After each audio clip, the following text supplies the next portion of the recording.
Welcome to this short video which will show you how to add a font into the Windows system. To start with, we need to find the font that we want, so we're going to Google the Roboto font.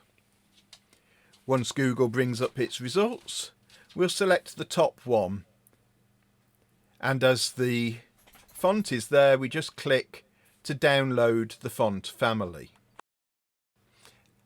Having downloaded what you need, you go to the Downloads folder in this PC and you'll see there's a folder called Roboto.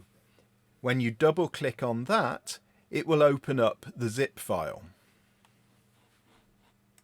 You need to click on the Extract All at the top of the screen. This will open this dialog box. All you need to do is click on the button that says Extract and it will open the file in a new folder. Having opened this folder, if you can select all of the files except the one called License and click Copy, you can copy either by Ctrl+C or right-clicking with your mouse and selecting the word Copy. You then need to navigate to the Windows section of your hard drive. Under this PC, select the C drive as indicated. Within the Windows folder, open the Fonts folder.